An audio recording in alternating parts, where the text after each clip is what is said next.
and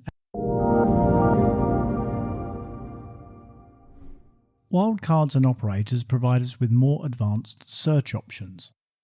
They can be a bit tricky to learn, but are worth the effort. We'll start with the wildcards. If we type, say, GLAZ or Z star into the search box and press enter, we get results containing words like glazing and glazed. The asterisk or star is keeping the word open-ended, and our results show any documents with a word that begins with GLAZ or Z associated to it. If we now typed glazed, we only get the exact matches. The asterisk is good when we're unsure about exact words. Let's clear the search and add the document number field as a specific search field. Imagine we're looking for all drawings in the 1000 series. This is a fairly common method used by consultants, as they often create sets of drawings related to a specific discipline or part of a project. So everything that begins with a 1 might be referred to as the 1000 series set of drawings. Let's see what happens if we just type 1000 into the document field. We get 0 search results, and that's because the document numbers have a prefix. So what do we do when we don't know the prefix? The document number field is the only field that allows you to add a wildcard at the front of your search. This makes it a lot easier if you don't know the prefix of a number. We can use either the asterisk or the question mark, but they each do slightly different things. The asterisk will look for multiple characters, but the question mark only looks for one. In this case, we use the asterisk because we don't know how many characters are in the prefix of our document number. We also want to see all results from the 1000 series, so we drop the 3 zeros from the end. Notice how the asterisk replaces any number of characters, so we have documents that have 1, 2 and even 3 character prefixes. Let's find the ones that only have A as the prefix instead.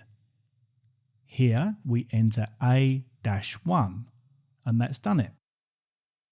Note how the asterisk at the end of the search string is implied in this example, and that's because it assumes you want to find everything that begins with whatever you've typed.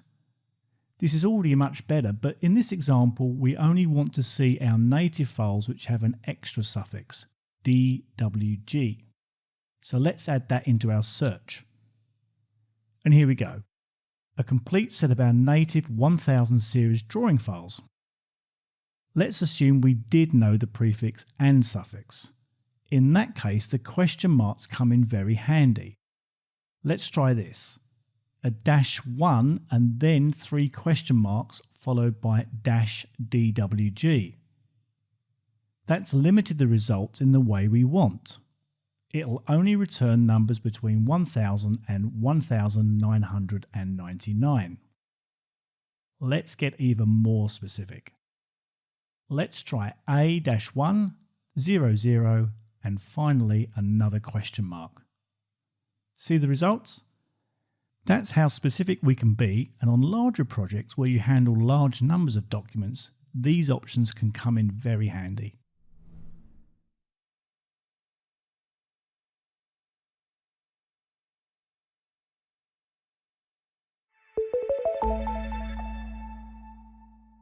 Wildcards and operators provide us with more advanced search options. They can be a bit tricky to learn, but are worth the effort. We'll start with the wildcards. If we type, say, GLAZ or Z star into the search box and press enter, we get results containing words like glazing and glazed. The asterisk or star is keeping the word open-ended, and our results show any documents with a word that begins with GLAZ or Z associated to it. If we now typed glazed, we only get the exact matches. The asterisk is good when we're unsure about exact words. Let's clear the search and add the document number field as a specific search field. Imagine we're looking for all drawings in the 1000 series. This is a fairly common method used by consultants, as they often create sets of drawings related to a specific discipline or part of a project. So everything that begins with a 1 might be referred to as the 1000 series set of drawings. Let's see what happens if we just type 1000 into the document field. We get 0 search results, and that's because the document numbers have a prefix. So what do we do when we don't know the prefix? The document number field is the only field that allows you to add a wildcard at the front of your search. This makes it a lot easier if you don't know the prefix of a number. We can use either the asterisk or the question mark, but they each do slightly different things. The asterisk will look for multiple characters, but the question mark only looks for one. In this case, we use the asterisk because we don't know how many characters are in the prefix of our document number. We also want to see all results from the 1000 series, so we drop the 3 zeros from the end. Notice how the asterisk replaces any number of characters, so we have documents that have 1, 2 and even 3 character prefixes. Let's find the ones that only have A as the prefix instead. Here we enter A-1, and that's done it. Note how the asterisk at the end of the search string is implied in this example, and that's because it assumes you want to find everything that begins with whatever you've typed. This is already much better, but in this example we only want to see our native files which have an extra suffix, DWG. So let's add that into our search. And here we go. A complete set of our native 1000 series drawing files. Let's assume we did know the prefix and suffix.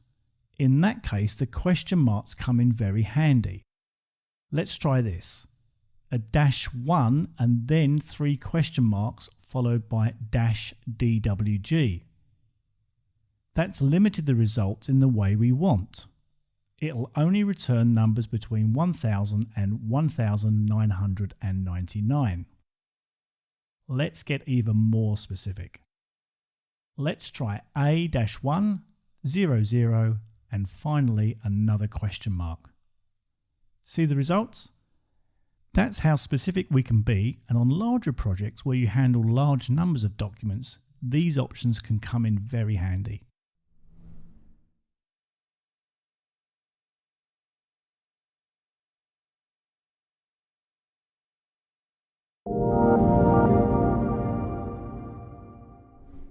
Operators are typically used to search with keyword type searches. They allow us to be very specific and come in handy when we know a few keywords but are a little unsure about the order in which they appear. Here we are again in the document register.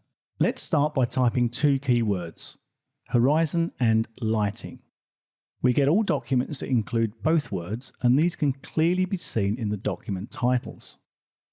One of the operators is the word AND. In this example, it's implied. The system assumes you wanted to search for documents that contain both words. We could have typed horizon and lighting instead, but the results would be the same. That's what the AND operator does. Because the AND operator is implied, it's rarely used, but it's still something to be aware of.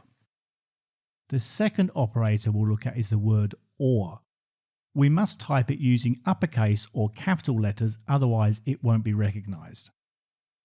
Now we get more results because it's searching for either word. So it will find documents that have just one of the keywords or both. This can be useful if you're uncertain as to the exact nature of the keywords. The third operator is the word NOT.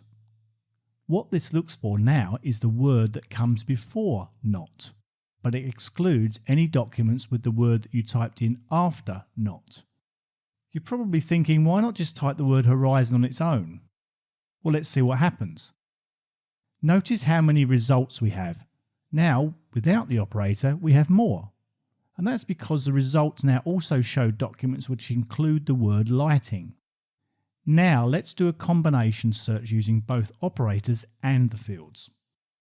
Now we're going to find all the electrical reports and drawings that contain the words horizon or scope. We'll select Drawing and Report in the Document Type search box. Then we'll add the document title field to our search.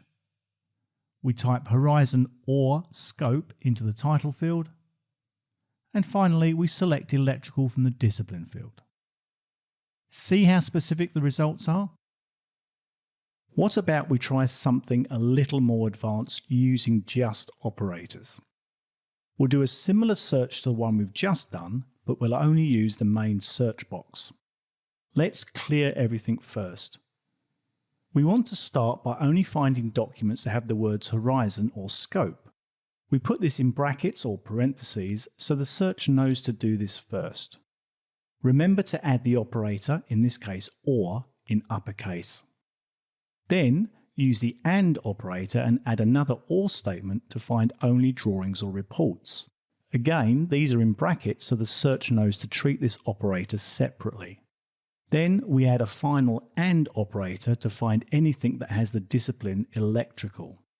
So, we're looking for the words Horizon and Scope associated with drawings and reports that only belong to the electrical discipline. Let's see what happens. It's the same set of results as before. It doesn't really matter how you find the documents you're looking for, as long as you do find them. But hopefully you can now see how specific we can be using a combination of fields and operators. Once you practice a little using these options, you can find what you want when you need it. And here's another tip. When you create a set of search results that you might need regularly, you can save the criteria here. And if you're the administrator, you can even make it available to your entire organisation.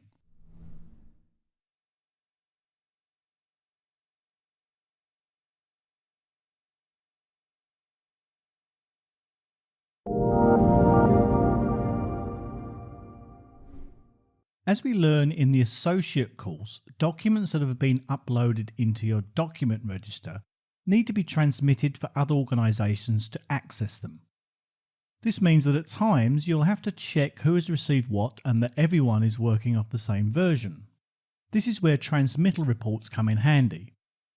They provide you with the ability to quickly see who's received a specific document and also tell you which version each organisation has in their document register. They can also show you a complete list of documents that have been transmitted to a specific organisation on the project. Let's take a closer look. Here we are in the document register. We use the search to narrow down to a specific set of documents. In this case, we select drawings from the type and electrical from the discipline, and we only want to see what has been issued for construction. Now we select all documents that our search has returned. Next, we click on Reports, and let's take a look at the options we have. First is the transmittal history by document. This report is great when you want to ensure that all organisations are working to the correct version of a document. It lists a document against the distribution information, the date, the purpose, and the recipient names for all the organisations that have received the selected document. You can easily find documents that have never been transmitted, and filter to what has been transmitted to selected organisations. The second option is Transmittal History by Organisation. Let's go back to the document register and take a look. Transmittal history by organisation is typically used to check what has gone out to a specific organisation. You can check the whole document register, or you can narrow it down by searching for a specific set of documents, like we've done here. You can also check the latest versions that went out and see if there are new versions available in your register which haven't yet been transmitted to that particular organisation.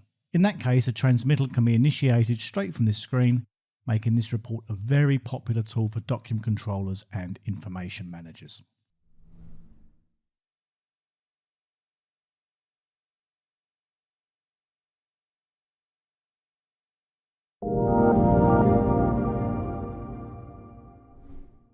You might come across a scenario where the search fields don't give you the exact results you want. In that case, you want to familiarise yourself with advanced document search codes and build your own customised search. Let's look at an example that shows how powerful these codes, in combination with other search tools, can be. Imagine I'm a document controller working on a large project. I'm the one person in charge of making sure that all documents, including their updates, go out to project participants. I'm constantly checking to make sure that I've distributed all the documents that have been received. To start, I'll adjust my document register view to make it easier for me to see what's come in and what's gone out. I'll add in a couple of columns to help me. I want to see the transmittal number that the document has come in on, and I want to see if it's been transmitted out again. I want to see this information without having to scroll, so I move the columns up, which displays them to the left in my register. Now I can easily see the transmittal number of each document. And I can also see if it's been transmitted out. And if I click on the tick, I'll see the transmittal history, which tells me who the document has gone out to. Let's add the following code to the search field. It initially looks a little complicated, but it'll start to make more sense as we break it down. This code does two things. It allows me to refine the document register view to show only documents that have been received via transmittal, and the 0 to Z or Z represents any of the organisation codes seen in a transmittal number. I can see there was quite a bit of activity in my document register. I want to focus on documents received only by one of the organisations I work with, in this case by the architect. I replace the 0 to Z or Z with the organisation code, which I can see here on the transmittal number. There's still quite a lot of activity in the register, so I'm going to narrow down my search further by just looking at the documents within a specified time frame. In this case, I'm only interested in what has happened today. I'm running this search daily because things move fast on my project. Now I can clearly see that these are the documents that came in today. And I can also tell that they haven't been transmitted out yet because there's no tick under the transmitted column. Because I need to look at this register view every day, I'll save the search. So tomorrow, when I come back to it, it's going to be as easy as selecting the search from a drop-down menu. This is just one of many different options and variations available for advanced document searches. Although there is a huge amount of choice when it comes to the codes themselves, they all use the same logic. Each searchable document field has got a code associated to it, and some of these fields are visible in the document upload screen, but there are more. You can enter the code followed by the value you're searching for, and don't forget to use the value in combination with wildcards and Boolean operators. On Aconex Support Central, you'll find detailed information on advanced document searching, as well as a list of all the searchable document field codes.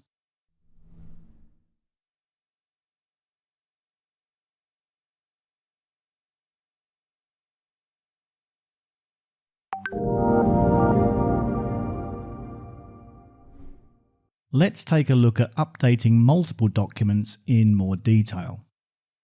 We'll need to upload the documents first, and to do this we'll use the file upload feature we've already looked at in an earlier video. We can use the profiles featured, but in this clip we'll skip that. We'll go straight to the file upload screen, and we'll drag across the new versions of the files we're updating, and then start the upload. Once it's done, we can see the files in the temporary files area. Now that we've uploaded the files, we'll show you how to use the Update Candidates feature for completing the document update. We'll head over to the temporary files area and click Search. This shows all the files that aren't marked confidential, which have been uploaded by anyone in your organisation. So let's expand the search box and select Show My Uploads Only. In an earlier lesson, we looked at how Aconex reads the file name and makes some assumptions. We can see that here. Notice the file name on the right includes a revision at the end, and Aconex has interpreted this as being the revision. Let's take a look at how we can take full advantage of these assumptions and make the multi-file update process a lot more efficient with the Update Candidates feature. What we do is check this option in the search, and Aconex will look at the files in this area and see if the file names match any documents already exist in the document register. It also looks at the revision, and if this is higher than the current revision in the document register, it assumes they are a likely candidate for updating. Notice too that the Move to Register button has changed to Update. All we need to do is select the files we want to update, click Update, and then update any details as required. Update candidates will only work if you're organised and disciplined with your file naming conventions. This shows that it's worth the effort to take care when managing large volumes of documents. A little preparation can save you a lot of time. To double check that Aconex will be able to break out the file number in the way we've just shown, there's a handy table for this. Just go to File Upload, View Edit Upload Profile, and there you go. Here's a complete list of the system defaults for how the files are read when they're uploaded into the temporary files area.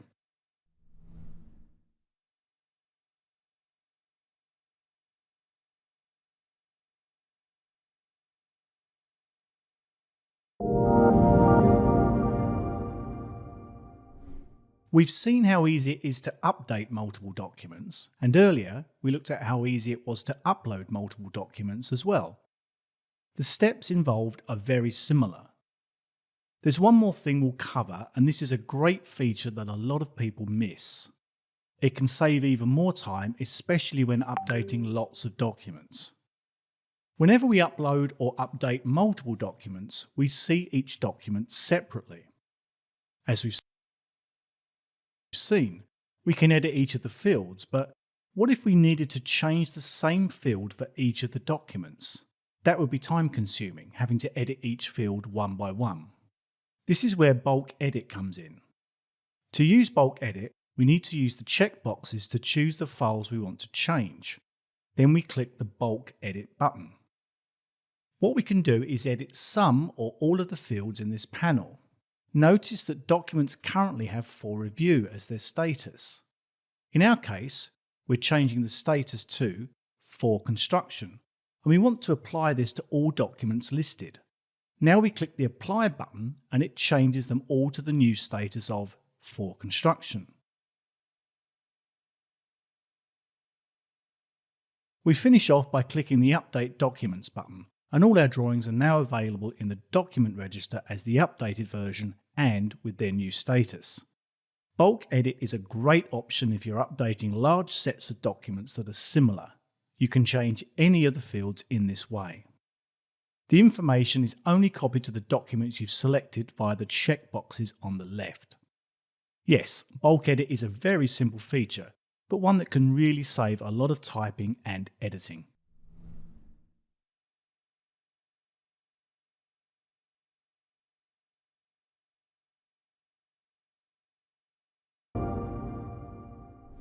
Let's recap some of the things that can help automate what we do, or at the very least they can make the process of uploading and updating easy and efficient. Being organised before uploading is important. For example, you may choose to batch together the upload of groups of documents. They might be of a certain type or discipline. Creating categories that allow you to group documents makes tagging and classification easier because there's generally a lot of commonality. So you'll be able to use an upload profile and bulk edit to its full effect. If you know that the bulk of the information you need to enter is the same, you'll want to prevent having to enter the details over and over again, and these functions allow you to assign values to some or all of the documents you're processing. It's really important that you're organised with file names too. In another video we saw that when we upload multiple documents, Aconex is able to recognise the document number and its revision solely from the file name, and it matches them up. That's another great time saver. And this function, which is called Update Candidates, needs the file name to match the document number, otherwise it won't work. Even with the commonly used Update feature, it helps to have a structured and ordered list of files when selecting the new files on the Update screen. With a bit of preparation and organisation, you ensure that you and your team can take full advantage of the options available to manage large volumes of documentation easily and more efficiently. The bottom line, a little preparation and discipline goes a long way. A little bit of time spent on planning your approach will save you hours of time in the long run.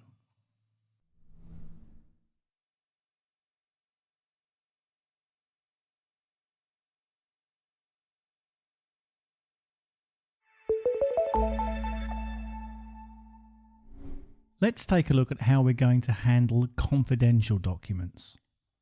In other videos, we've shown you how to manage documents and information in a very collaborative way. That is, after all, the whole point of using a system like Aconex. It allows a project team to collaborate more efficiently.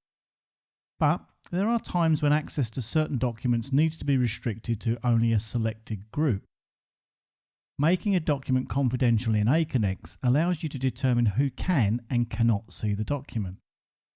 If someone is not allowed to see the document, it won't show up in the search results in their register, regardless if that person is in the same organisation or not. So what kind of documents might need to be confidential? Well, documents that contain financial details. Contract-related information would be another obvious choice. More times than not, it's only selected people that are allowed to access these types of documents. There may be others as well. A key thing to consider when making documents confidential is the more confidential documents you have, the more time you need to be on top of administration, as each confidential document is controlled separately.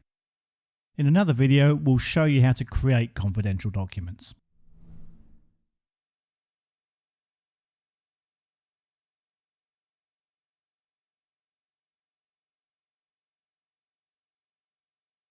Document confidential. We can either do it while we're uploading it or at any time by updating the document properties. We can also use the update function to make a document confidential, and this works well if you have a batch of documents you're working with, in which case you can do this in bulk. Let's take a closer look. Here we are in the document register. First, we'll search for the document we want to make confidential. Then we click on the document title. And here we are in the document properties. Let's click on the confidentiality button. A pop-up window with an access control list appears. Notice how my name is added by default. Let's add the people within my organisation who need access to this document. And then I select OK. Back in the document register, we now see a red exclamation mark next to the document file, and that indicates that it's confidential. Another option is to update the document. We check the box marked confidential. Again, my name is listed by default. We add the names of the people who need access to the document. Next, we'll click update, and here you go. The document is now restricted and can only be accessed by the people I've added to the access list. We can also make multiple documents confidential when we upload or update them. It's just a regular document field after all. There are a couple of things to consider when it comes to confidentiality. One is that we can only add people from our own organisation to the access list. But when we transmit a confidential document to another organisation, the access list for that particular document updates to the recipients listed on the transmittal. For the rest of the recipient's organisation, the document will not be visible, unless the access list is edited or confidentiality is removed. And that's easily done by removing the tick from the confidentiality box in the document properties, or when you update the document.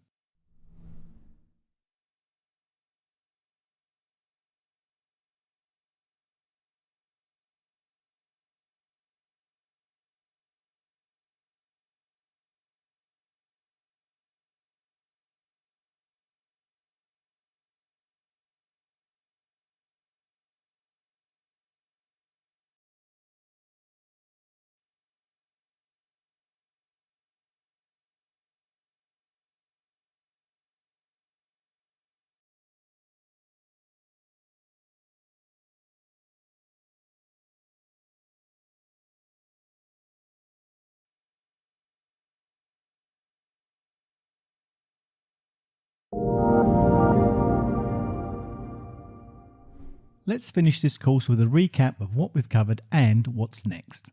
But first of all, congratulations. If you've finished all the lessons and topics in this course, well done. Thanks for making the effort. Here's what we've covered. There were 3 lessons. The first looked at some different and powerful ways to find information. These are especially useful if you're a document controller. The second lesson covered updating multiple documents and some time-saving features. Then, the third lesson gave you a quick rundown on how we can make use of confidential documents. So, what's next? Well, you've completed course 2. You then have 3 more courses to complete if you want to finish the professional level learning. Next up, we have a course that dives deeper into Mail, and then the final course is all about reviewing documents in workflows. Good luck and happy learning.